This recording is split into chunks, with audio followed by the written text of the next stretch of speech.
Magandang araw mga banateros. Eto na naman, nandito na naman ang inyong pinakapaboritong fake news peddler sa balat na YouTube, Boss D at your service. Kamusta ang buhay-buhay? Ang fake news peddler na hindi dapat sineseryoso. Huwag kayong masyadong seryoso. Dahil kung ayaw nyong mabatikos sa channel na ito, huwag na kayong magtrabaho sa gobyerno.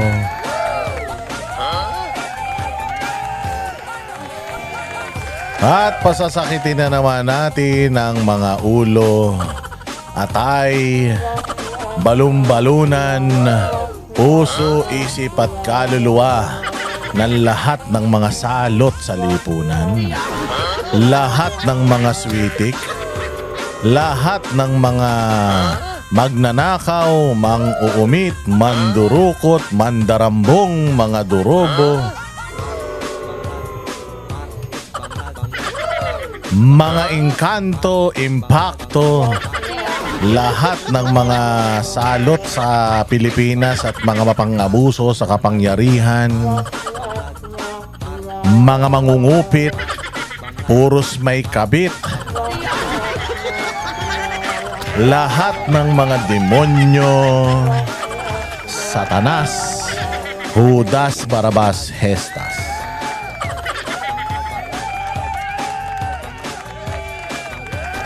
Nako mga bossing, ito na. Marami tayo mga pag-uusapan ngayon na mga malulupit, kaya simulan na natin.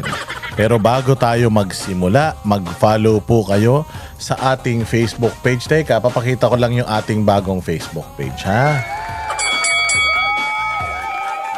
Ito ang ating Facebook page mga bossing. Papakita ko lang sa inyo, anak ng tinapay naman.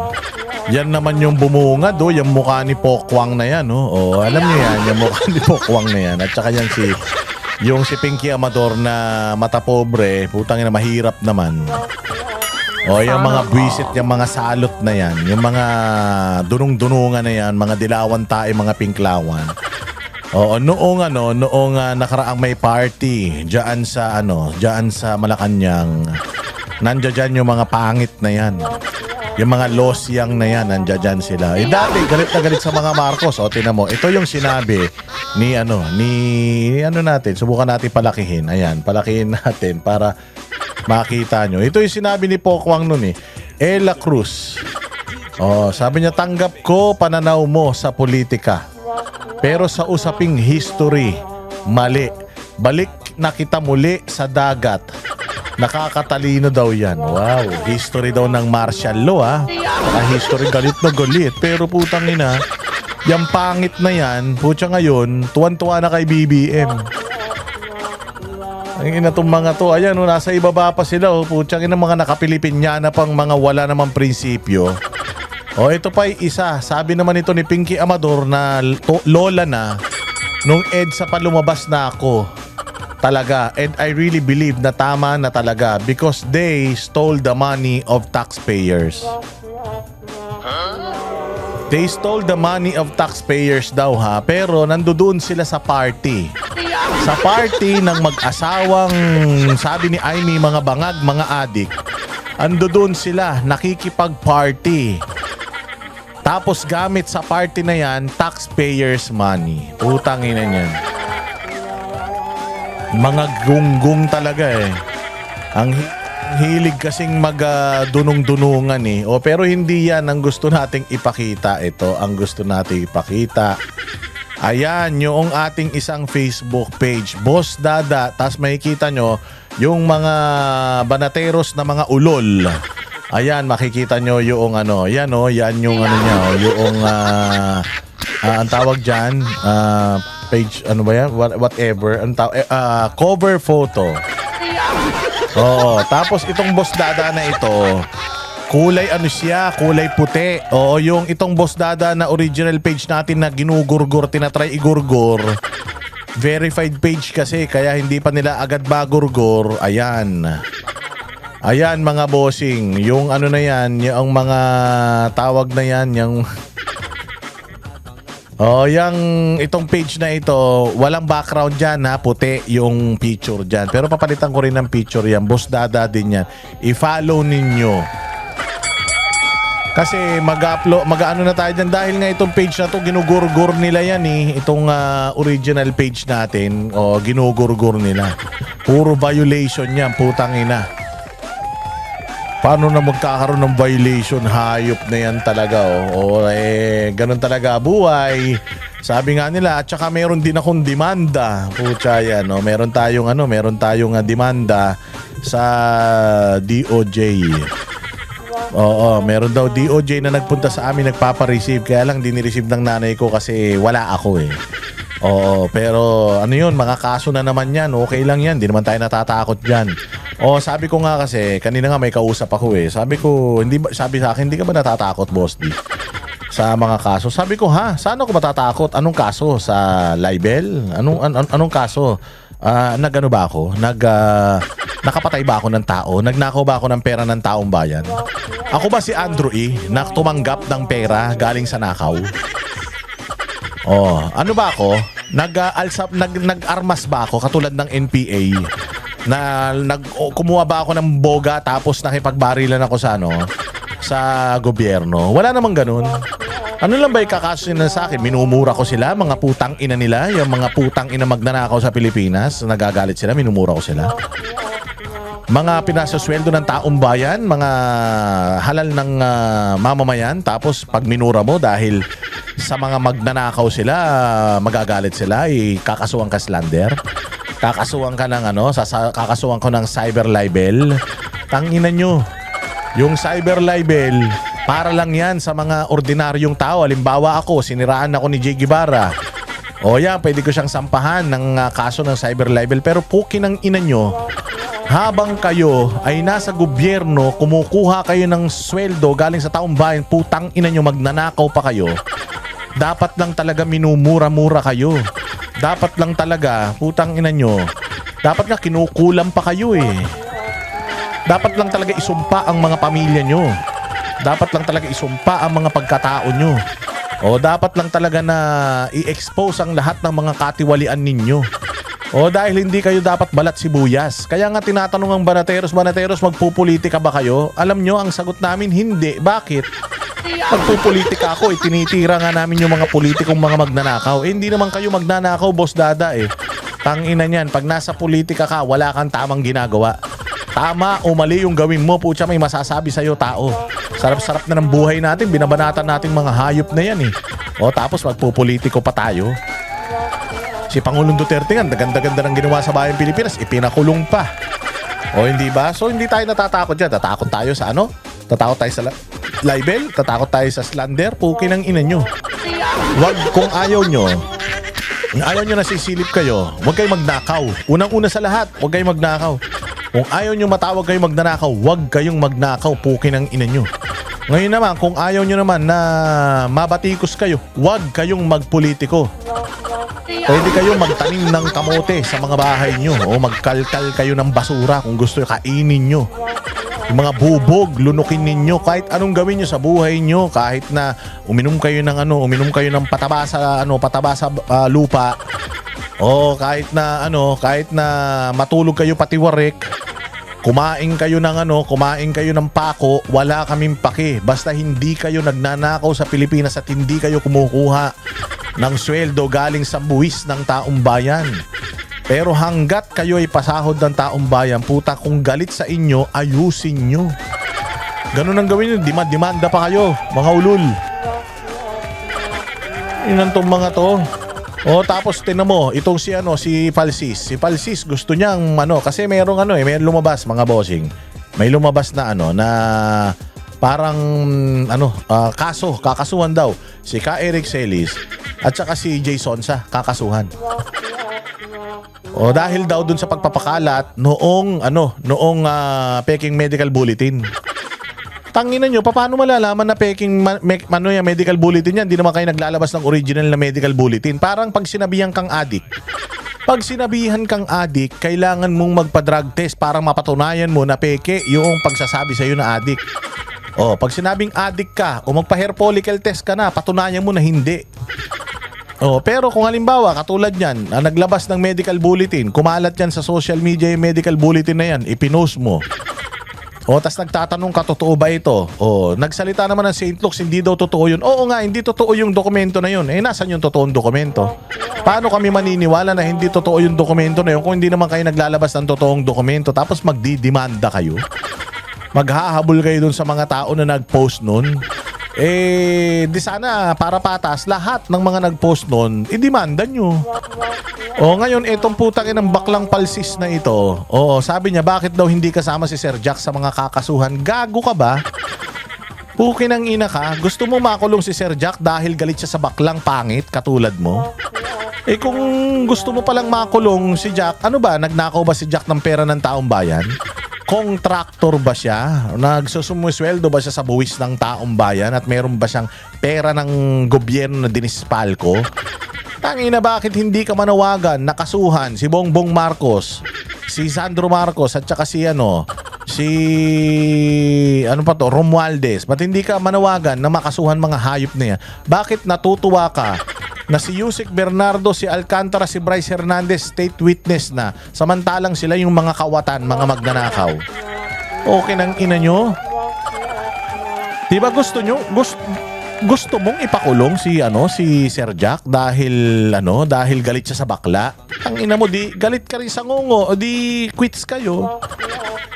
Gago, ang dapat na ina-advokasya mo, kaya ang ipinapanalangin mo na makulong yung mga totoong magnanakaw sa Pilipinas. No, yan, yung mga nasa Kongreso, yung mga nasa Malacanang. Bakit? Bayaran ka ba ng mga yan? Kaya hindi ka nagsasalita tungkol dyan. Kupal ka. Mga hayop kayo. O, simulan na natin. Aga-aga mag-sermo. Yun nga yung Facebook natin, ha. I-ano ninyo, i-follow ninyo yan. Itong Boss Dada 2.0. Oo, panoorin niyo yan. Nag-a-upload ako dyan. Sa YouTube to, yung Boss Dada 2.0. Nag-a-upload ako dyan ng mga highlights o mga vlogs natin. Kasi kung ayaw mong manood nitong mahaba, kasi pag nag-vlog ako mahaba eh. O meron yan mga maiikling version. O pag medyo hindi ka busy, o kaya masyadong hectic, toxic yung schedule mo, maikli lang yung break mo. Ayan, pumunta ka dyan sa page na yan, sa Boss Dada 2.0. Manood ka dyan, nandiyan yung mga highlight, mga maiikling mga topics natin. Oo, at syempre itong channel na to, Boss Dada TV, kailangan mag-subscribe kayo dito, follow kayo, ha. Oo, at syempre lahat ng mga social media accounts ng lahat ng banateros. Simulan na natin para makarami tayo. Ayun na nga mga bossing, itong mga nakaraang araw, itong si Vince Dizon. Kasi hindi ba kung matatandaan ninyo, merong isang DDS vlogger. DDS na siya dati, hindi naman DDS yan. Pero pero talagang na yan, Duterte leaning na yan. Tinatawag kasi nating DDS kapag ayun nga, medyo ang leaning nila mga Duterte. So itong si si Madarahog. Si Madarahog, nagpunta siya ng Ilocos Norte, tapos ipinakita niya yung mga proyekto ron. Kasi if you remember, pumunta doon sino ba to, yung aso ni Marcos, si Asurin. Pumunta doon si Asurin at saka si Magalong. Nung nagpunta sila sa Ilocos Norte, sabi nila wala daw mga irregularidad na mga proyekto sa Ilocos Norte. So ngayon nagpunta sila sa Davao. Doon nagpunta sila sa Davao, mga maliliit na mga damage lang, mga crack lang, mga konting issue lang. Tapos meron pa nga, umakyat sila nila Magalong, nagkukut-kut-kut doon sa bundok. Tangina, hinahanapan nila ng butas. Tapos pumupunta itong si Vince Dizon sa mga kung saan-saan, sa mga tulay, mga lubak-lubak, kung ano-ano. Asan tapang-tapang yung mga district engineer sa mga probinsya, minumura-mura niya. Putang kala mo siga. Ngayon may nagpuntang vlogger diyan sa Ilocos Norte kasi nga bakit umiikot ka sa buong Pilipinas para kang merong world tour. World tour sa loob ng Philippines. Tapos panay ang video mo. Bakit hindi ka magpunta doon sa ano mo, sa bahay ng amo mo. Kasi tinan mo. Tinan mo ha. Ako si Pangulong Duterte. Okay? Gusto ko ganito mangyari sa Pilipinas. Di ba? Usually, sisilipin mo yung presidente. Kung halimbawa ako presidente, sabihin ko, gusto ko ganito, ganito, ganito, ganito, ganito, ganito. Marami akong mga gusto mangyari. Siyempre, ang una mong titingnan, putang nantong yabang-yabang naman ito, puntahan ko nga yung lugar nito. Kasi itong si Duterte, ang tagal naging mayor nito eh. Pati yung mga anak nito, nasa gobyerno, tatay nito, dating gobernador ng buong Davao Region eh. Tingnan ko nga yung probinsya nito. Ngayon, may karapatan ba si Pangulong Duterte na magsalita? May karapatan ba si Pangulong Duterte? May resibo ba siya kung gusto niyang gawin ito sa buong Pilipinas? Meron. Pumunta ka sa Davao, lahat ng mga bagay sa Davao maganda, maayos, malinis, lahat disiplinado. So, ngayon, pag sinilip mo yung probinsya niya, ayaw niya sa corruption, pag sinilip mo yung probinsya niya, hindi corrupt. Galit siya sa mga adik, pag sinilip mo yung probinsya niya, walang adik. Galit siya sa kriminal, sindikato, pag pumunta ka sa kanilang probinsya, walang kriminal, walang sindikato. Hindi man perfecto, pero mababa kumpara sa ibang lugar. Ayaw niya sa mga corrupt na mga taga-gobyerno, pumunta ka sa City Hall nila, lahat ng mga konsihal diyan, mga taga Davao, walang corruption. He walked the talk, sabi nga. Di ba? Kumbaga, katulad dyan, si Bongbong, sasabihin niya, galit siya sa magnanakaw, ayaw niya sa magnanakaw. Magnanakaw yung tatay tsaka nanay niya. Pangalawa, sasabihin ni Bongbong Marcos na na walang krimen. Pero kita mo, ang daming krimen. Sa bayang Pilipinas, pag pumunta ka rin sa probinsya nila, ang dami ring krimen. Ngayon, sasabihin ni Bongbong na na ganito, na ganyan, na ganito, na ganyan. Pero pag pumunta ka sa probinsya nila, yung pangarap niya sa bayang Pilipinas, wala naman sa probinsya niya. Katulad dyan, yung mga pabahay. Gusto niya ng pabahay, infrastruktura. Pag pumunta ka sa probinsya niya, wala naman nun. Gusto niya na maging ang mga magsasaka, maging mayaman, maging magarbo, marami siyang proyekto sa magsasaka. Pumunta ka sa probinsya niya, yung mga agricultural province yun. Kita mo, sikat ba yung nila sa agrikultura? Producer ba sila ng kung ano-ano? Wala naman. So ayun, so bakit ko ikinonekto? Ito si Vince Dizon, dapat ipakita mo muna na yung iyong amo maganda doon sa lugar niya. Para maipagmalaki mo siya. Hindi, pumupunta ka kung saan-saan lugar, nagagalit ka sa mga proyekto ron. Putangin na yung bakuran ng amo mo na Ilocos Norte, putangin na bulok, basura. Hindi ba? Dapat ganun. Hindi siya, pinuntahan nung Madarahog yung Ilocos Norte. Tapos, ang daming mga proyekto, lahat, putangin na. Parang alam mo yung Intro Boys. Alam niyo yung Intro Boys, di ba? Pag kayo magbabarkada, magigitara kayong ganyan. Yung tropa mong gitarista, magaling naman, pero puta walang natatapos na kanta. Puro intro lang. Magi-intro, jeng, jeng, jeng. Tapos kakanta na kayo, biglang mag-iisip na naman siya ng ibang kanta. Magigitara na naman siya, ibang kanta na naman. Sa inuman, nakakabisit yung ganyan eh. Kasi putangin na, tapusin mo yung kanta para masaya naman tayo. Hindi yung simula lang, pagtapos ng intro, iba na naman yung tinutugtog mo. So, ganun yung mga proyekto dyan sa Ilocos Norte. Puro intro. Pukin ang ina niyan. Saan ka naman makakita ng ganyan? Puro intro, visit. So, ayan. Ngayon, mga bossing. Putyang ina. Ito si Magalong. Sabi ko nga sa inyo, ito si Magalong, ang kapal ng mukha nito eh. Mantakin mo pumunta siya sa Davao para manilip ng hindi maganda sa Davao. Samantalang, putyang ina niyan, yung probinsya niyang Baguio, pukin ang ina niyan, puros problema rin yan. Problema sa basura, problema sa traffic, problema sa dami ng tao, problema sa mga kawatan, magnanakaw, problema sa marijuana. Ang daming problema ng probinsya mong ulul kang kalbo ka. Pumupunta ka sa ibang probinsya para magkalkal ka ng mga mali. Okay lang sana kung di ka mayor. Halimbawa, ikaw ay halimbawa, tambay ka, ganun. Lasenggo ka lang. Okay yon, sumita ka. Pero kung puta, meron kang probinsya, meron kang syudad na pinamamahalaan, tapos putangin ang dami rin problema dyan, pupunta ka sa ibang probinsya, Tapos kakalkali mo yung problema nila. Putsang nakabastusan yan. Di natin sinisiraan yung Baguio. Kasi paborito din natin puntahan ng Baguio. Gustong-gusto natin pumunta ng Baguio kapag ganito tag-init. Punta ka ng Baguio, malamig doon, maganda yung mga hotel doon. Kaya lang putsang ang sinasabi natin, your city is not perfect. Tapos pupunta ka sa syudad na almost perfect. Maghahanap ka doon ng mali. Maling-mali yun, sir. Buti sana kung di ka mayor. Kasi Busitang Ulol.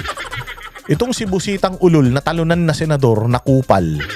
Oo, putang ina, gusto ring sumikat, nag-aala Tulfo, pumunta ng Davao, sinita-sita yung mga yung mga taga City Hall patungkol doon sa panguhuli ng tambutso.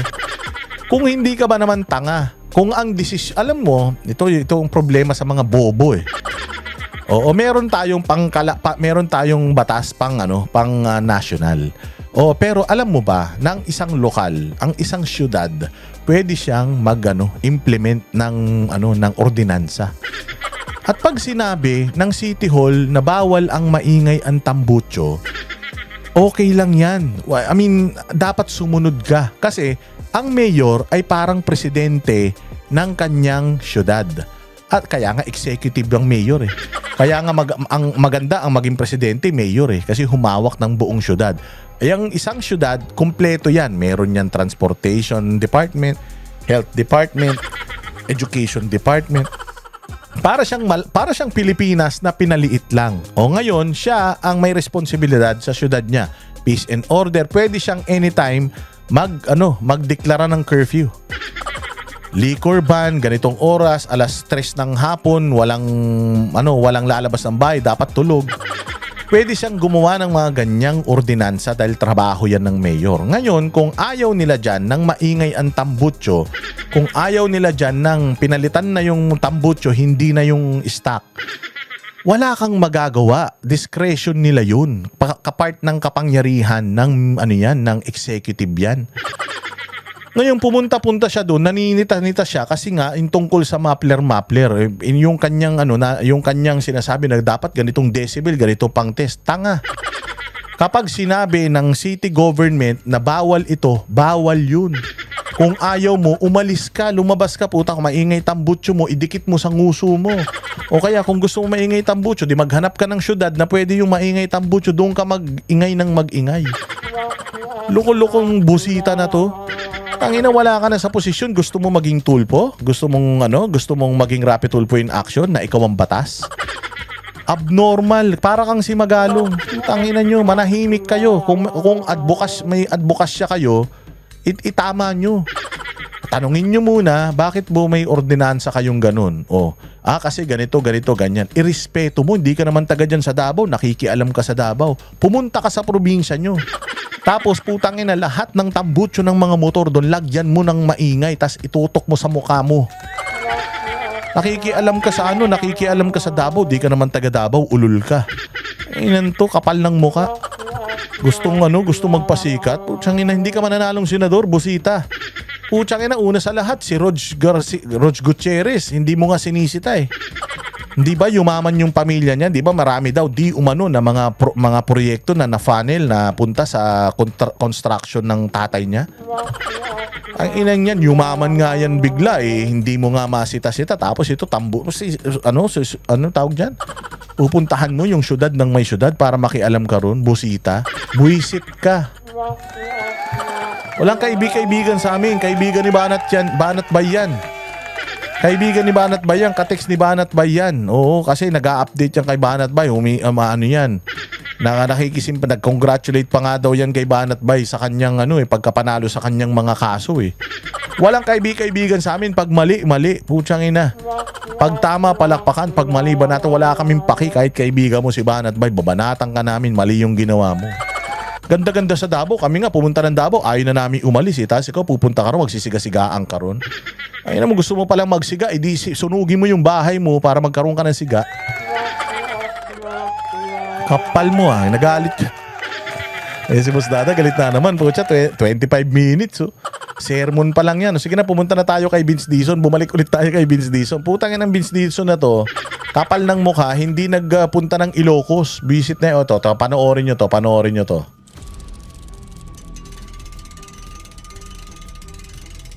Ano ba talaga, Secretary Vince Dizon? Pag sa di kaalyadong lugar? Hindi ka na naawa dun sa mga estudyante dyan, kaya mga tao dito. Hindi mo ba sila inisip? Kasi putang ina mo.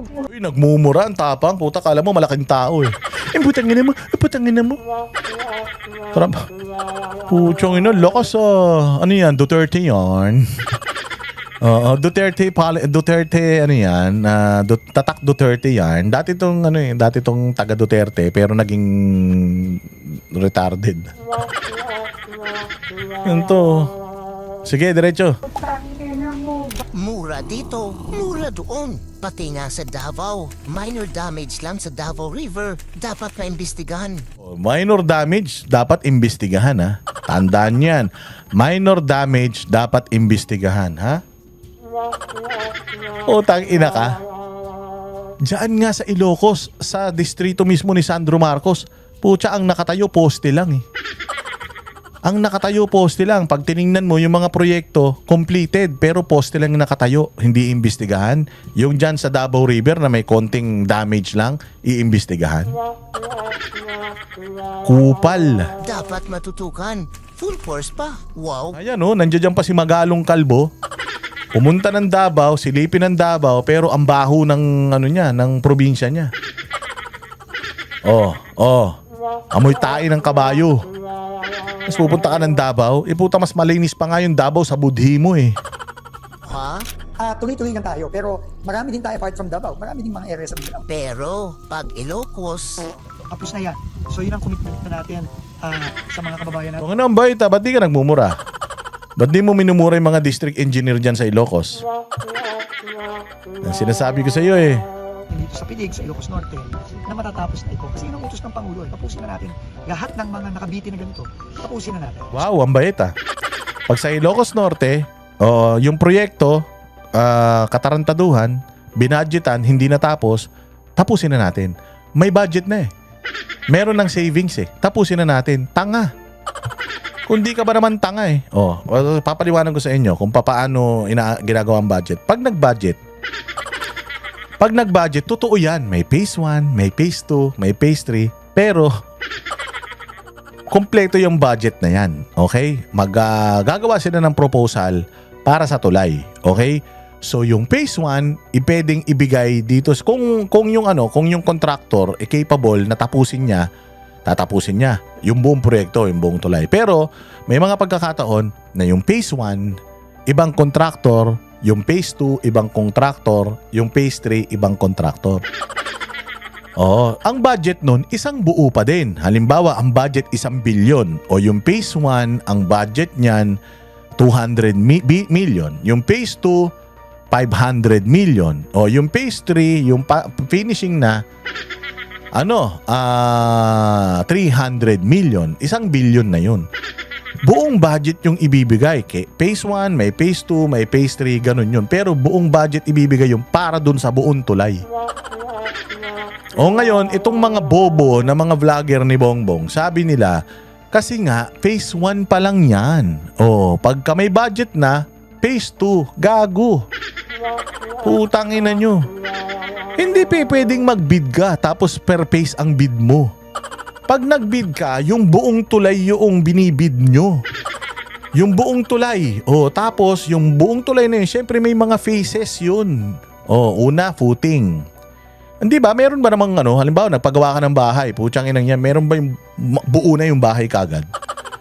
Walang ganun, may mga phase yan. Una, footing, buhukayin nila yan. Tapos lalagyan nila ng pundasyon, yun yung phase 2. Phase 3, ayan na, ilalagay na yung magbubuhos na ng second floor, ng third floor, trusses. Yung phase 3 niyan, finishing na, may bubong na yan, may tiles na yan, may palitada na yan. Ganun yun. Pero ang budget nun para sa buong bahay, ganyan din sa tulay. Papagawa ka ng isang buong tulay na ganyan. Ibibid mo yung tulay, babudgetan yung buong tulay. Babudgetan yung buong tulay, tapos phase 1, phase 2, phase 3 hanggang matapos. Saan ka makakita ng ang inapprove phase 1 lang? Pukin ang ina niyan, bobo. Bobo kayo kung ganun. Ang inapprove nyo phase 1 lang. Tangina niyan, gumawa pa kayo ng proyekto. Kailan gagawan ng phase 2? Next year. Gago, hindi ganun yun. Oo, ang pera, binibigay yung pera sa DPWH. O, tapos ngayon may proyekto ka. O, pupondohan ng DPWH yung buong proyekto, hindi yung phase 1. Tarantado kayo. Kaya nga nagkaroon ng problema dyan eh. Kasi yung iba nga, may pera. O, di ba, binigyan, halimbawa, 1 billion yung budget.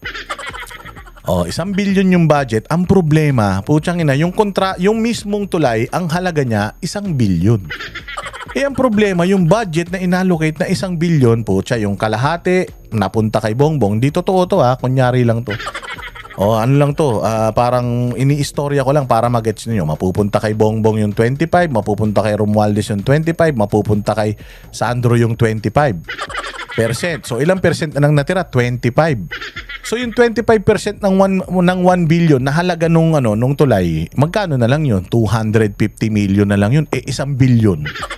Yung proyekto nung tulay na yun, yung mga materialis na gagamitin, lahat labor, lahat 1 billion yung halaga. O ngayon, ang magagawa nila sa 250 million, ngayon ako yung contractor. Ito lang yung pera natira sa akin dahil pinagnanakaw na ng mga puki ng inan to. O ang gagawin ko, yung tulay na, yung phase 1 lang muna gagawin ko. Phase 1 lang muna. O ngayon, magugulat ka, ba't phase 1 lang? Eh sir, yan lang yung budget ko, 250. Dahil yung 75% kinuha na ng mga magnanakaw eh.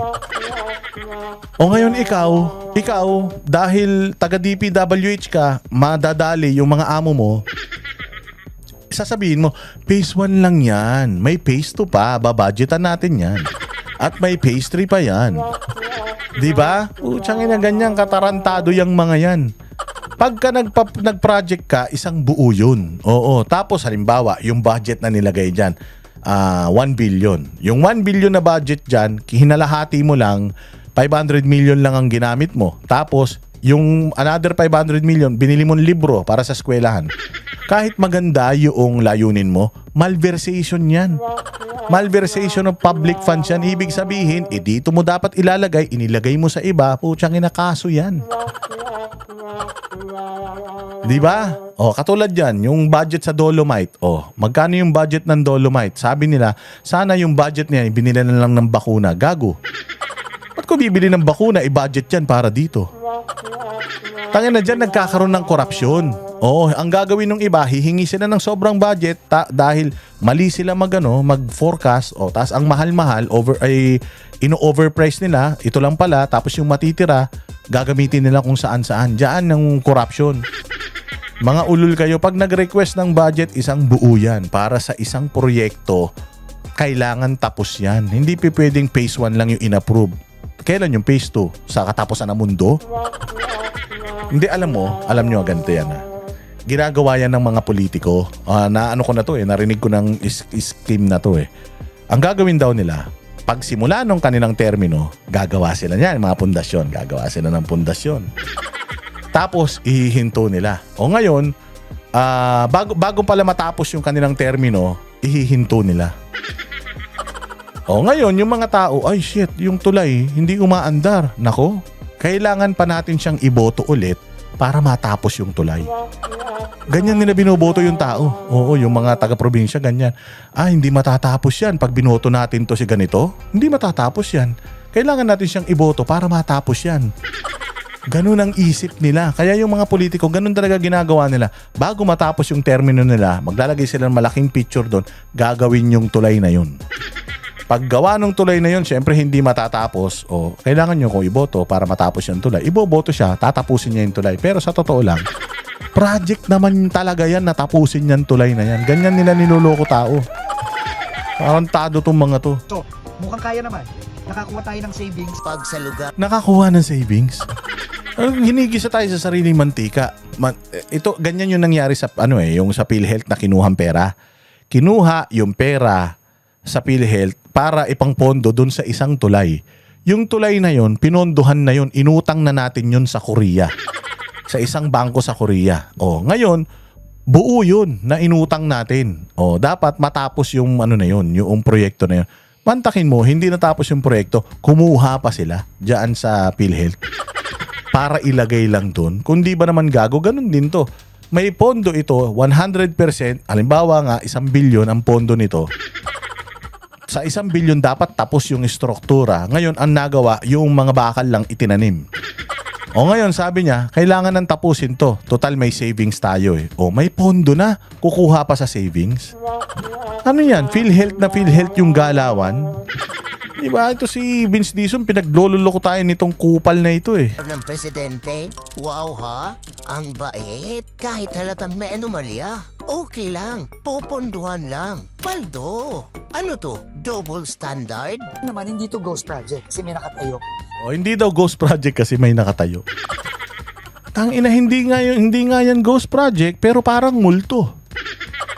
Parang multo yan. Bakit? Kasi may pondo, pinondohan para sa tapos na proyekto, tapos nakatenga yung proyekto at sasabihin mo nawala ng budget. Puta ina, aswang yan. Hindi yan ano. Hindi yan ghost. Putang ina yan. Aswang yan, sir. Oo. Kasi ang isang proyekto na nakatenga, abala pa nga yan. Baka makadisgrasya pa yan eh. O ang isang proyekto na pinondohan para matapos, tapos hindi nagawa, ghost project din yan. Meron lang mga materyales na nakalagay, itinanim, pero hindi tapos, di ghost project din yan. Kasi ang definition mo ng ghost project, yung wala talagang kahit isang hollow blocks, tapos yung proyekto, ay nakalagay sa system, tapos yung proyekto, napirmahan na tapos yung proyekto, tapos pagpunta mo dun sa site, wala yung tulay. Yun yung ghost project. Oo, ghost project yun, pero ito, ghost project din to. Ghost project din yan, sir, kasi hindi natapos eh. Ay, ang usapan tapos. Stress na ho ba? Huwag po kasi pagtakpan. Tingnan nyo ang before and after picture ninyo. Ang hirap talaga, sekretary. Alam nyo kayo lang ang naglulukuhan. Pero ang tao, di nyo maluluko. Puro kasi kayo sa totoo lang, Vince Dizon, puro ka kasi photo ops, puro ka kasi video, puro ka media, yun lang. Pero wala kang resulta. Parehas ka lang din ng amo mong si Bongbong na putang ina kaway lang ng kaway. Mga loko-loko kayo. Walang hiya kayo. Eto, dito naman tayo mga bossing sa hold departure order. Ngayon ito si si Jinggoy ngayon lang nag-issue ng precautionary hold departure order. Pwede ba 'yun? Kasi ito sa pagkakaalam ko, ang magi-issue ng hold departure order, korte. Korte. Ang nag-issue kay Jinggoy, korte naman talaga. Pero ang tanong, may kaso ba siya? Wala. Bakit nakialam ang korte nang wala siyang kaso? Yun ang nakakapagtaka. Bakit nakialam ang korte nang wala siyang kaso? Kasi okay lang mag-issue ng hold departure order ang isang korte kung may kaso na. At yung korte na may hawak nung kaso, yun ang mag-i-issue ng hold departure order. Tandaan nyo, si Jinggoy, under investigation pa lang. Under investigation tapos may hold departure order. Kalinaw-linaw dito sa na-research natin. Sabi dito, under the Philippine law and Supreme Court rules, a hold departure order is issued by a court. It is typically issued only when a criminal case is already filed and pending before the court. Meron na bang criminal case? Wala. The legal basis comes from Supreme Court, blah, blah, blah. If there is no case, or meaning if there is no case filed in court, there is no court jurisdiction yet. Wala pang korte na may jurisdiction nung kaso kasi una sa lahat, wala pa namang kaso. Papaanong merong isang korte na nag-issue ng hold departure order kay Jinggoy? So, a court-issued HDO usually cannot be issued. So bakit ganun? Hindi, ito, sabi ko hindi man tayo eksperto, hindi man tayo abogado, pero ito yung sinasabi nung dokumento na binabasa natin na hindi pwedeng mag-issue ng HDO na walang kaso sa korte. Lalong-lalo na ang isang korte mag-issue ng HDO, karapatan ng bawat Pilipino ang magbiyahe. Right to travel, karapatan yan. Kaya nga, dahil hindi mo pwedeng pigilan niyang karapatan na yan ng isang tao na magbiyahe, hanggat wala pang kaso, ano yun? Ano ba yun? Yung watch order. Yun lang yung dapat na na ini-issue sa'yo. Yung parang alam lang nila kung nasaan ka. O alam lang nila kung nasaan ka. Parang ire-report ng lahat ng mga lalabasan mo kung saan ka pupunta. Ano bang tawag nito? Hold departure order. Basta yun. Yun na yun. O yung ano lang. Lookout bulletin. Ganun lang pala. O. Lookout bulletin lang kapag ka wala pang. Kaya nga nakalabas ng bansa si sila Harry Roque, sila tawag dito si Bunuan kasi nga wala pang kaso. So bakit si Jinggoy meron na? Dito mo talaga makikita na tinitira talaga yung mga senador. Talagang yung mga senador ang target nila para makatakas itong mga totoong mga kawatan sa Pilipinas. Ganyan, sabi ko nga sa inyo, ganyan din ang nangyari kay Bong Revilla. Dahil nga si Bong Revilla at si Jinggoy, meron na silang kaso dati na naakwita, na dismiss yun. Wala silang kasalanan doon. Dahil may kaso na sila noon, ang dali nila ngayon na maging gawing biktima ng trial by publicity. O kasi isipin ng tao, talaga tong dalawang tumagnanakaw. Pero again, hindi sila napatunayan na may ninakaw sila noong kay Janet Lim na Napoles. Ngayon, sila na naman ang ginagamit. Sila na naman yung gustong ipakulong para lang masabi na may nakulong. Ganyan na ganyan yung ginawa ni Pinoy. Si Pinoy ang nagpakulong dito sa dalawa na to eh. Sino ba namumuno ngayon sa Pilipinas? Di ba Dilawan din? O kaya ngayon sila na naman ang ginagamit. Mantakin mo, hindi siya pinayagan na magkaroon ng travel authority dahil may hold departure order. Pakinggan nga natin itong balitan to. Korte na posibleng umalis ng bansa sina dating DPWH Secretary Manny Bonoan at Senador Jinggoy Estrada kaya naglabas ng precautionary hold departure order laban sa kanila.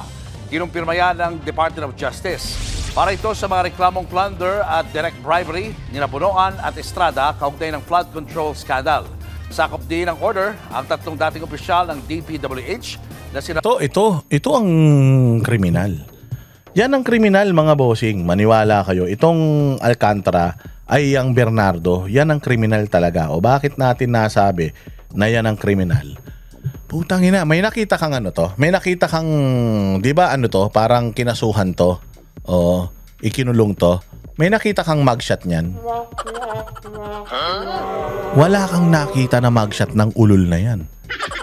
Wala mga bossing. Alam mo, sa totoo lang, itong ginawa ni Bernardo, ni Yusek Bernardo. Itong ginawa ni Yusek Bernardo sa Bayang Pilipinas. Heinous crime yan eh. Ang flood control scandal, may hahambing mo yan sa isang heinous crime na rape. Oo, sa totoo lang. R-A-P-E. May hahambing mo siya dyan sa heinous crime na yan. Na kung saan ginahasa ng walang alinlangan ang kaban ng bayan neto ni Yusek Bernardo. Ginahasa niya yung kaban ng bayan, pinagkukuha niya yung pera. Siya ang naglalagay, nag-allocate ng mga proyekto doon sa mga congressman, sa mga senador, kahit nga sa mga kapitan, mga mayor eh. Siya ang naglalagay. Ngayon, siya rin ang namimili kung sino ang mga senador o congressman na paglalagyan niya ng mga budget na yun. Ngayon, pwede siyang humingi ng porsyento. Sir, pa-project ay babudgetan ko yung project mo. Kaya itong proyekto na to, ilalagay ko under you. Para may accomplishment ka. Pero, tutubo ako. Mangungumisyon ako. Magsabi ko nga sa inyo yung scheme ng sindikato ng DPWH. Pucha, ito. Ang yung DPWH secretary at saka ito. Ang merong pakanalahat niyan. Siya ang gumahasa ng pera ng taong bayan. Kumbaga, siya na ang kumidnap, siya pa ang gumahasa, siya pa ang pumatay. Doon sa mga, di ba, maraming namatay, di ba? Maraming namatay sa flood control project. So parang ginahasa mo yung pera ng taong bayan, kinidnap mo yung mga proyekto, tapos pinatay mo pa yung mga tao dahil dyan sa ghost projects mong hinayupa ka. Tapos ngayon, siya pa ang bida. Check yan. Tapos ngayon inililibing para pagtakpan yung kanyang kasalanan. So ang most guilty dito, ito. Yan ang most guilty. Oo, bakit?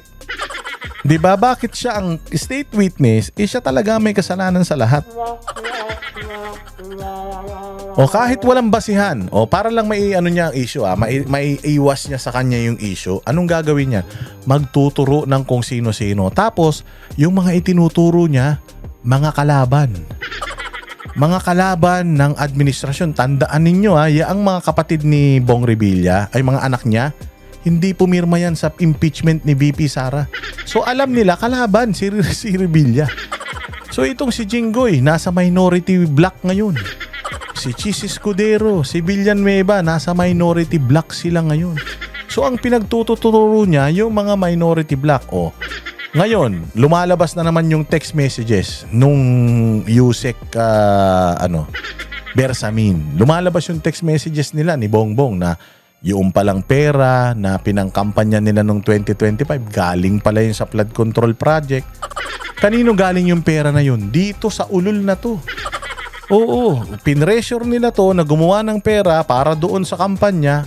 Siya ang gumawa ng paraan para makubra yung mga pera na yan. Sila yung naglalabas ng mga pera sa lamesa. Siya yung nagsasabi na nagbibigay sa mga politiko. So ibig sabihin, sa kanya nakaasa lahat yung mga politiko. So siya ang nagsimula, nagpasimuno nung iskandalo, siya ang gumahasa sa pera ng taong bayan, ikinakasino nila, 'di ba, para malabhan. Ano pa? Nagsole ng ng pera. Hindi ba admission of guilt na kagad 'yun?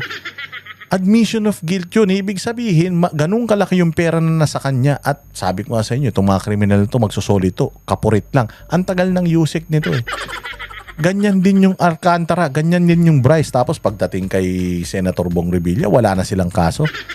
4 silang kinasuhan doon. Tapos, hutsangin na si Senator Bong na lang yung may kaso, sila wala.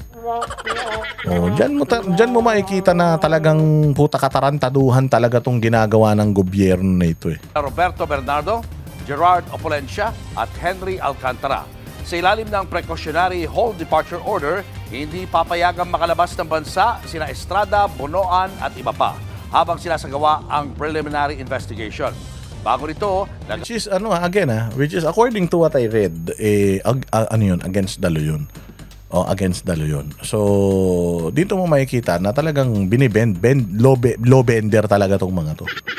Kain si Bonoan ng kontrasalaysay sa DOJ kaugnay ng plunder complaint.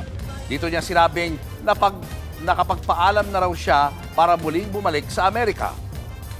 The court found probable cause to believe that respondents will depart from the Philippines to evade arrest. So the court ordered the Commissioner for the Bureau of Immigration to hold the departure of these 5 individuals and to include them in the hold departure. Mali yun. Kasi kung halimbawa, ito si Bunuan, may kaso na to, hindi na dapat yan makaalis. Ngayon, ito naman si Jinggoy, ganun din, kung may kaso na, hindi dapat umalis. Pero wala pa mang kaso, under investigation pa lang. So lumalabag na kayo sa batas, simula pa lang.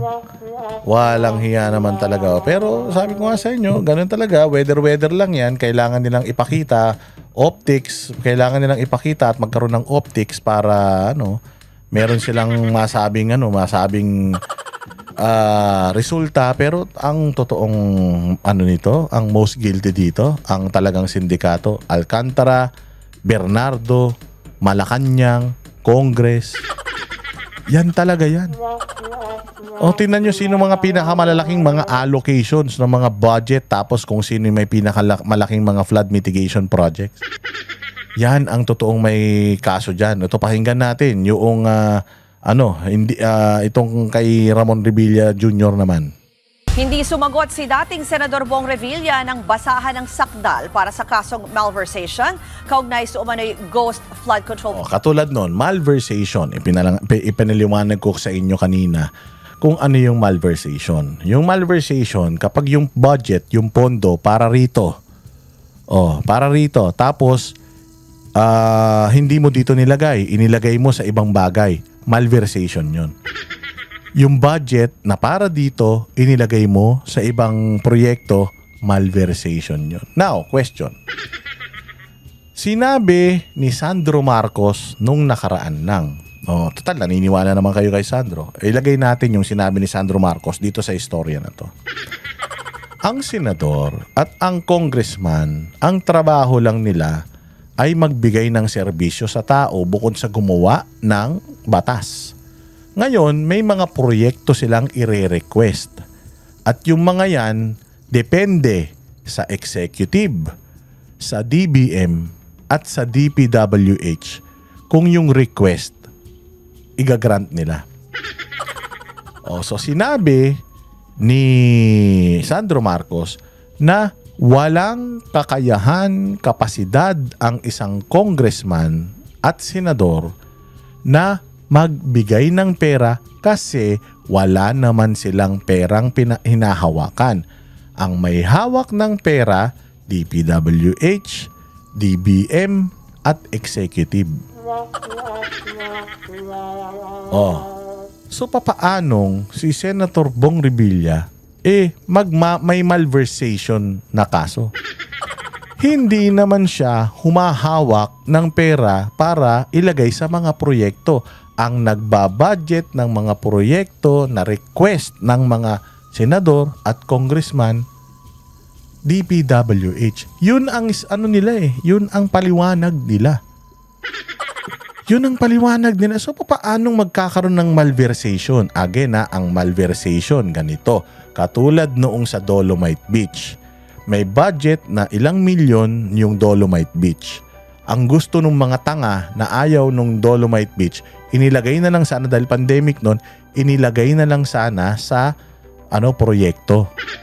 Hindi. Meron na nga siyang Supreme Court ruling na dapat igawin na yang Dolomite.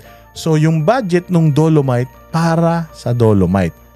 Kapag yung budget ng Dolomite inilagay mo sa bakuna, malversation yan of public trust, public funds.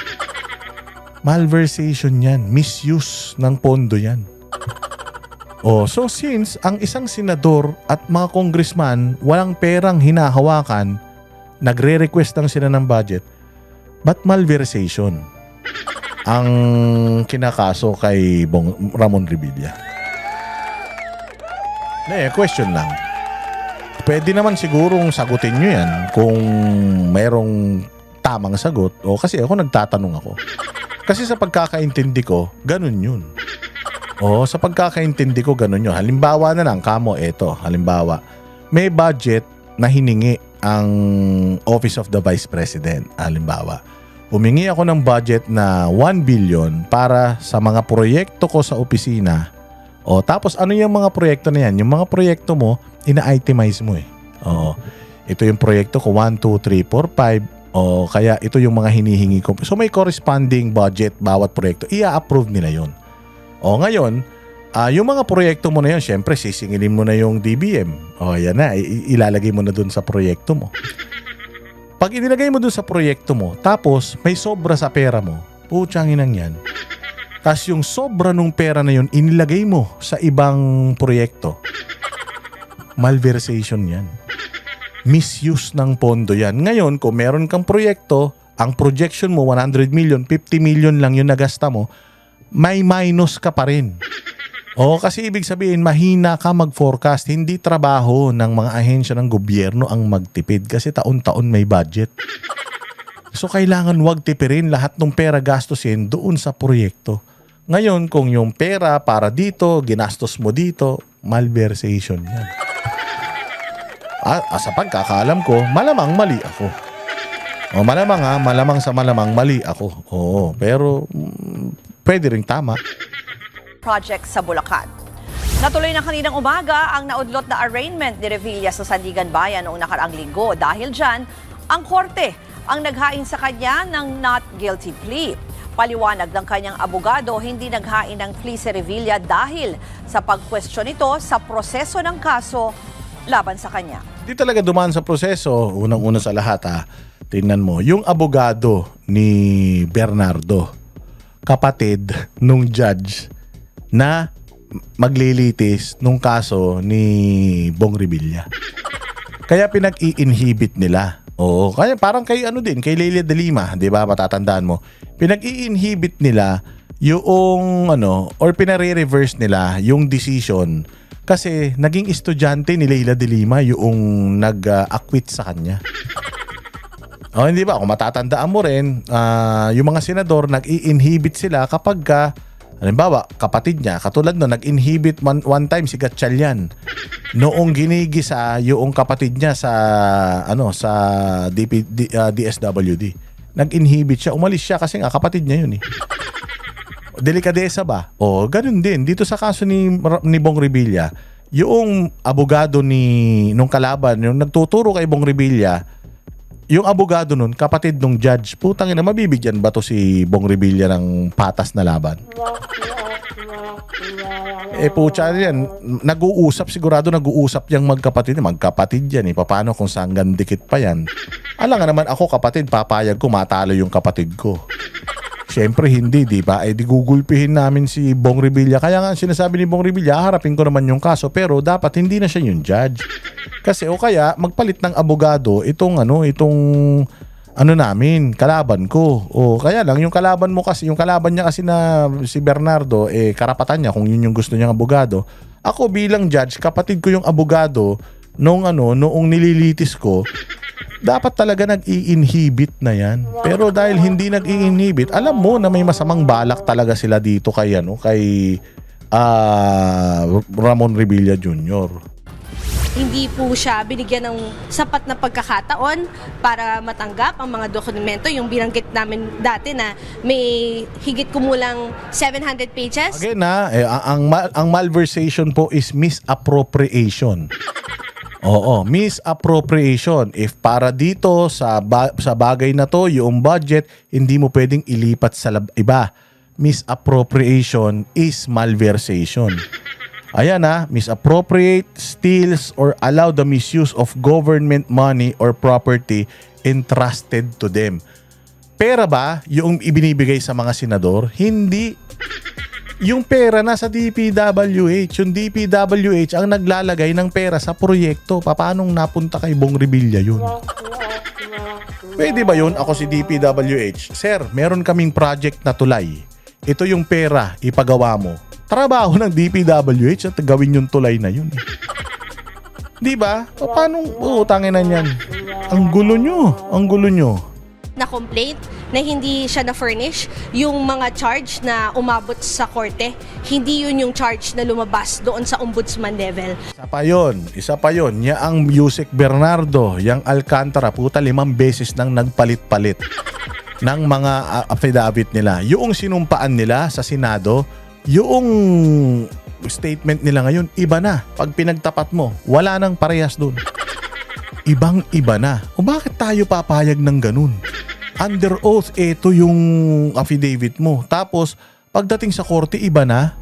Hindi ba dapat kinakasuhan ng ng Senado ng perjury yan dahil nagsinungaling sila? Ang sinumpaan mong salaysay sa Senado, pula yung damit mo. Tapos pagdating doon sa korte, green na. Dapat isyong malaki yun. Anak ng tinapay. Doon pa lang alam mo na may problema itong kaso na ito. Dagdag pa ng abogado ni Revilla, nakatakda silang maghain ng petition for bail. Binigyan sila ng korte ng hanggang February 20 para rito. Ayan, katulad yan sa petition for bail. Oo. Ano ang basihan mo para mag-file ka ng petition for bail? Mangangako ka na hindi ka tatakbo. Oo, hindi ka tatakbo, hindi ka tatakas. O, sa tingin nyo si Bong Revilla tatakas? So ako para sa akin dapat mag-grant yung motion niya to post bail. Bakit? Because kaya mo lang siya hino-hold. Although no bail nasa korte pa rin kung pwede kang mag-bail. Okay? So ngayon, bukod sa even though no bail yan, nasa korte pa rin, pwede pa rin mag-grant ng bail. Pero ipinakita naman ni Senator Bong Revilla, sumuko siya. So ibig sabihin, plano niyang harapin itong kaso na ito. Plano niyang ipaglaban yung sarili niya.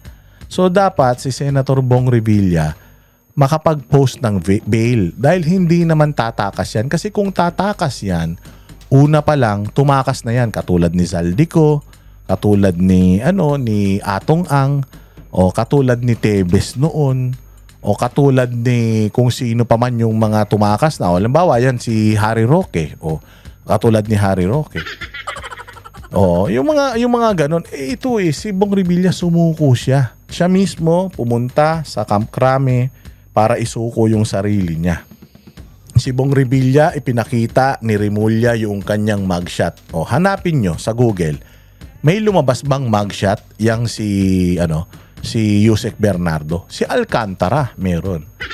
Pero si Yusek Bernardo, meron siyang hawak na pangalan, may mugshot siya. Wala. Bakit? Diyan pa lang, delikado na tayo diyan, mga bossing. Oh, yan yung sinasabi ko. So, hindi walang threat na hindi haharapin ni Bong Revilla ito. Hindi siya flight risk. Kasi sumuko nga siya ng kusa eh. So sana lang maging patas yung korte, issuehan siya ng bail para maharap niya yung kaso niya. Oo, kasi napakahirap nung nakakulong ka tapos kalaunan, wala ka palang kasalanan. Nangyari na sa kanya yan eh. Nung kay Jalit ni Napoles eh. O paano kung mangyari ulit ngayon yan? Ilagay niyo yung sarili niyo sa kanya, wala pala siyang kasalanan, tapos ikukulong mo siya ng mahabang panahon. O, di ba? Kaya lang yan, kumbaga importante na kahit papaano magpakita naman tayo ng patas. O, di ba?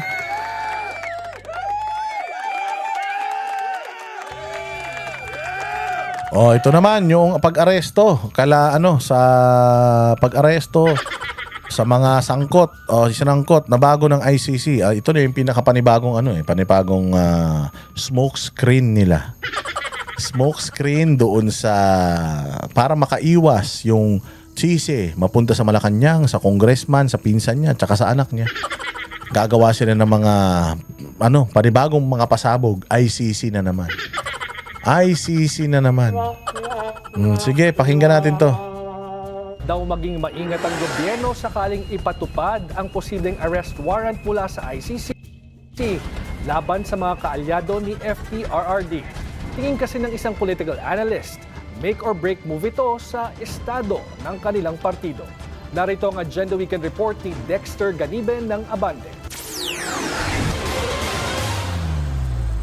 Dalawang epekto lang ang maaring mangyari kapag inaresto ang mahigpit na taga-suporta ng mga Duterte na sina Bato de la Rosa at Bongo. Ipinunto ng political analyst na si Professor Froilan Calilong sa point of order ng Abante na maaring pahinain nito ang political landscape ng mga Duterte, lalo na kapag may conviction na sa dating Pangulo at mga co-perpetrators nito, bagay na posible pa anyang mangyari sa mga susunod pang taon. Pero ang pangalawang epekto ang nakikita niyang most likely na mararamdaman agad. Hindi ako naniniwala doon. Yung sinabi ni Professor na kung mapatunayan ng guilty si Pangulong Duterte sa ICC and itong sila Bato de la Rosa, mawawala na yung mga Duterte. Hindi.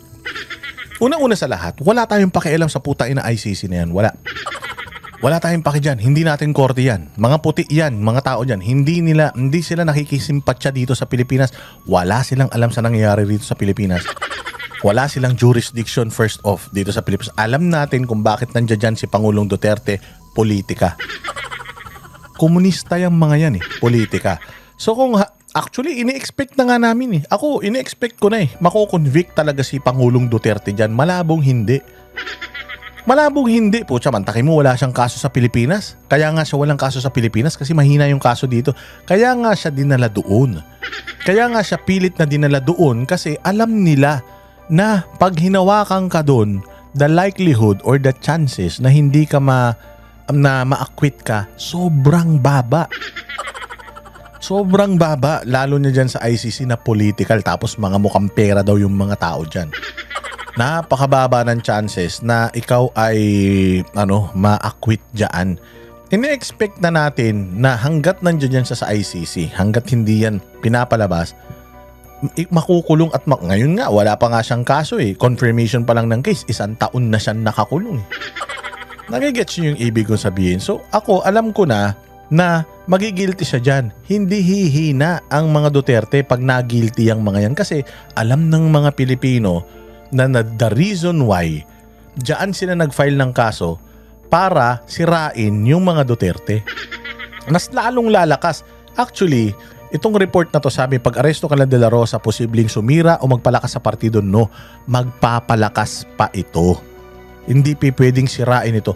I-guilty mo. Halimbawa, yung hulihin sila Bato, sila Bongo, tsaka yung ibang mga akusado dinala sa ICC. Putsang ina, sigurado mag-aalsa na tao niyan. Tapos pagdating sa ICC, i-convict pa sila ng ICC. Ikukulong sila doon. Lalong magagalit ang taong bayan. Kasi alam ng taong bayan na nakabuti sa buhay ng mga Pilipino yung war on drugs eh. So, Professor Froilan Calilong, hindi ako pabor sa sinabi mo na pwedeng humina yung partido nila. No, mas lalong lalakas ang dynamics ng mga Pilipino, ang ugali ng mga Pilipino. Mahilig yan doon sa mga pelikula na yung bida ginugulpe. Tapos babawi sila bandang huli. Ang babawi dito sa mga ito, kung maging guilty man ito sa ICC, yung taong bayan. Wala nang mananalong dilawan, pinklawan, pulahan ever. Tandaan niyo yan. Ang mapalakas pa ang simpatiya mula sa kanilang mga taga-suporta kapag inaresto na sila. Ang mentality natin mga Pilipino, no, kung sino yung mga tingin nating Yan, kung sino, tama ka na dyan, kung sino yung mga kinakawawa, biktima, yun ang pinapanigan. Yan, ganyan ang mangyayari. So, sinong biktima sa ICC? Kapag naging guilty sila sa ICC, ang biktima, yung mga naging guilty. Putya, binababoy na nga ng mga Pilipino yung mga nagrereklamo, kaya nga mga nakatakip ang mukha eh. Dahil ultimong yung mga nagrereklamo sa mga Duterte dito sa war on drugs na to, hiyang-hiya din sila sa sarili nila. Alam nila eh. Yung mga kamag-anak nila nangamatay, puta, puros mga addictus yun eh. kinakawawa o yung mga binabibiktima, doon tayo sumasang-ayon, yung mga underdogs kumbaga. And mas magiging maliwanag, yung hangarin ng administration na pilayan talaga yung opposition, particularly the Duterte bloc. And if this happens, it may create a not so good impression on the part of the administration na kung saan yung daloy naman ng suporta maaring mapunta lalo sa mga Dutertes.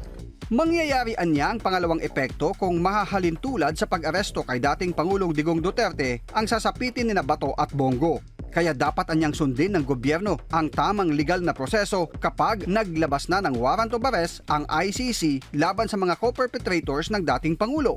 Ang kailangan natin ditong masiguro, number one is talagang dadaan sa tamang proseso. Dadaan sa Philippine courts yung pagbibigay ng mismong mga warrant of arrest para masiguro na meron talaga meron talagang pagsang-ayon dito at walang nilalabag ng mga legal procedures dito sa ating bansa kung sakali mang may pag-arestong gagawin. Una ng pinabulaanan ni dating Justice Secretary Vitaliano Aguirre sa Agenda Weekend na may kinalaman siya sa war on drugs. Trabahoan niya ng DOJ ang habulin ng mga pulis na inirereklamo ng pang-aabuso sa kampanya noong Duterte administration. Wala akong kasalanan dyan. Hindi man lang ako... Actually, totoo naman yun. May mga nakulong eh. Kung sana kung totally walang nakulong, walang mga nakasuhan na pulis na umabuso sa kapangyarihan. Meron, marami. Ibig sabihin, the justice system in the Philippines is working. Hindi ko yan kinatatakutan. Ikalawa, wala akong magagawa dyan. Kung talagang ako'y arestuin, nandito lang ako. Hindi ako maaaring magtago sapagkat ako'y naghahanap buhay. Pag ako'y nagtago, walang maghahanap buhay sa pamilya ko. Si Senator Bongo naman, tuloy ang kanya paghahatid ng tulong sa mga kababayang nasunugan sa Davao City. Ito pa, si Bongo, isa pa to. Si Bongo, wala siyang authority over PNP. Wala siyang mandato na utusan ng PNP. So kung ano man yung and also sa decision making ni Pangulong Duterte, wala rin siyang say. Ang trabaho lang ni Senator Bongo, i-prepare lahat for PRRD. Ang decision, ang binoto ng taong bayan si PRD. So kung sinabi ni PRD na I take full responsibility, siya yung may responsibilidad. Si Bongo, wala yan. Malabo. Sabi nga nung iba malabo talaga si Bongo kasi ano to si Senator Bato de la Rosa, yung mga pulis, maari pa. Kasi under nila yung mga pulis. Pero ito si Bongo, malabo talaga. Wala siyang power or authority na mag-utos sa mga pulis. Matapos pabulaanan ang kanyang involvement sa madugong war on drugs. Umaasa naman si Atty. Cristina Conte na assistant to counsel ng mga biktima sa war on drugs sa ICC na magkakaroon ng arestuhan, pero handa rin silang maghintay dahil sa legal na prosesong kailangang sundin. Posible yan, pero ako wala akong pag-asa or hope pa na like ngayon magkakaroon ng arestuhan. Kasi again, yung pong document containing the charges ay hindi naman automatically warrant of arrest. Kailangan pa pong hiwalay na proseso para mag-apply at mag-issue. Sa sumo kahit paano tama yung sinabi niya Siyempre, kalaban niya ay yung mga yan. Gusto niya, maaresto yan. Pero, ano siya? Ano siya, yung optimistic siya or kaya sinasabi niya na totoo siya doon sa sinabi niya na kapag sinangkot pa lang sila, it doesn't result to warrant of arrest Saka na natin isipin yung warrant of arrest pag nandiyan na. Pero hanggat wala pa, hindi dapat. So saka na natin pag-usapan yan. Ako, yun ang sabi ni Conte wala akong iniisip pa na arestuhan na magaganap. Kasi hindi naman yun ganun. Kailangan may warrant of arrest bago magka-arestuhan. Yan ang sinabi ni Conte Tingnan ninyo kung ano sasabihin kung ano ang sasabihin ni Claire Castro. Ayan, pakinggan nyo. Mali ang nagawang EJK, hindi po ba dapat na lamang na maimbestigahan po talaga kung sino dapat mamanagot?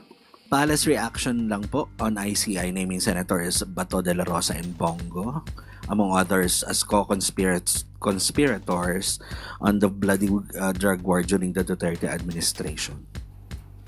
And pwede po ba itong dumaan sa local courts, ang arrest warrant, if Interpol ang magpapadala? Again, yung unang... Ayan pwede ba? Ang dumaan.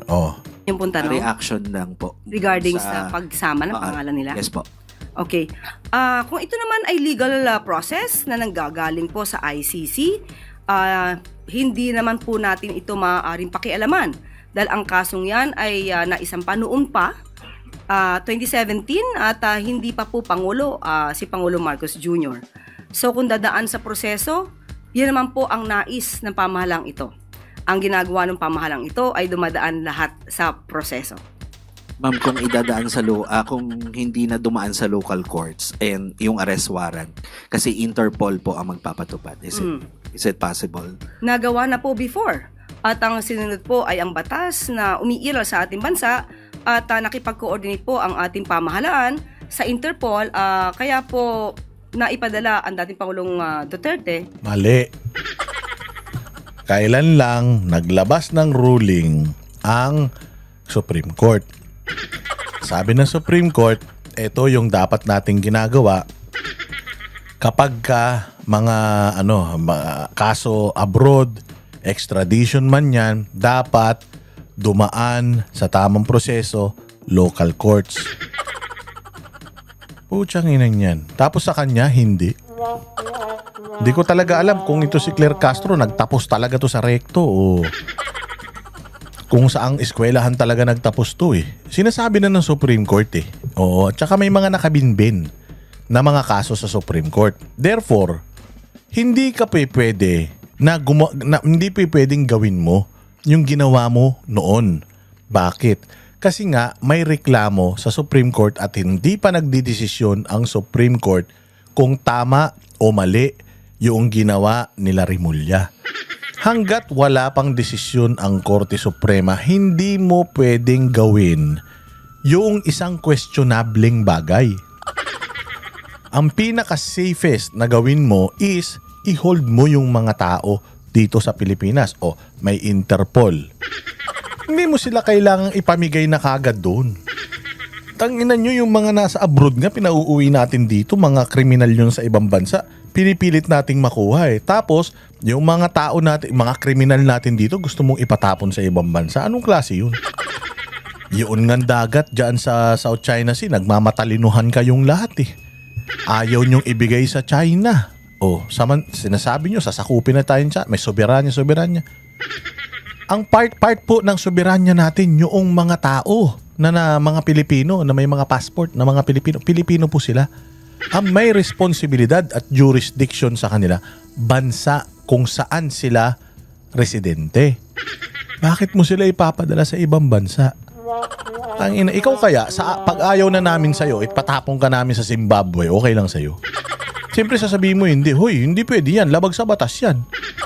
Tangina niyan, kahit ayaw nyo sa akin, di nyo ako ipatapo kung saan-saan lang, Pilipino ako. Di ba ganun yun? Wala kang kaso sa Pilipinas. Wala akong kaso sa Pilipinas, tapos papatapon nyo ko sa ibang bansa. Di ba? Hindi ka rin papayag nun. Kasi nga Pilipino ka eh. O dapat may kaso ka dito sa Pilipinas. Para dito kalitisin. Di ba? Anak ng tinapay talaga to si Claire Castro, wala talagang utak. Sa dahig. Will this result sa isa na namang kaguluhan ng mga supporters once may warrant na at handa ba ang gobyernong ipatupad ang warrant? Kinakailangan po bang magkagulo? Kung ang pagsisilbi po nito, ang sisilbihan ay ang hustisya. Ang pagsisilbi ng Gago. Hustisya saan? Hustisya sa ICC. Atin ba yun? Membro ba tayo nun? Ang konstitusyon natin, Pilipinas. May nilabag kang batas sa Pilipinas. Dapat yung konstitusyon sa Pilipinas ang masunod. Ang judge na Pilipino ang magko-convict sa'yo at makukulong ka dito sa kulungan sa Pilipinas. Natatandaan nyo, si Pemberton. Pinatay ni Pemberton yung Pilipino. Kinulong siya dito sa Pilipinas dahil dito siya nakagawa ng krimen. Putsang ina, ibinalik natin siya sa Amerika. Kriminal yun di ba? Bakit itong si Pangulong Duterte, kriminal yan, dito yan nakapatay, ba't sa tingin nyo? Kung si Pangulong Duterte nakapatay sa Europe, iuwi yan dito sa Pilipinas? Hindi, dun yan mabubulok sa Europe. Kung ang pinatay ni Pangulong Duterte nung sa crime against humanity, mga European, German, let's say for example, kukunin siya ng Germany. May kasalanan siya sa Germany. Ganun yun. Pucha, sino ba pinatay noong panahon na yan? Mga Pilipino. Yan yung sinasabi yung mga nangamatay na sinisisi nyo sa kanya. Ba't nandoon siya nakakulong? Di ba dapat dito? Yan ang sabi ko nga, yan ang pinakamalaking pagkakamaling ginawa ninyo, tas uulitin nyo pa. Pero maganda yan. Gawin nyo ulit para masaya. Hustisya ay hindi naman po dapat na maging daan upang kampihan ang iilan o kakampihan ang ilang mga nasasangkot sa nasabing criminal complaint. At even before, ang kanila mismong kaalyado, walang iba kundi si Mayor Magalong, ang nagsabi mismo na mayroong mali sa execution sa EJK. Si Mayor Magalong na nagsilbing oversight. Merong mali, dapat imbestigahan. Merong mali, dapat imbestigahan, mag-file ng kaso sa korte. Hindi kung saan-saan. Walang hiya. Ay, tutuloy natin. Etong itong balitang ito, masyado nung mahaba. Etong content natin, bukas re-reactionan natin ito ulit ng buong buo. Mabuhay kayong lahat. Maraming salamat sa inyong pagtangkilik. Kita-kita po tayo ulit sa susunod na vlog.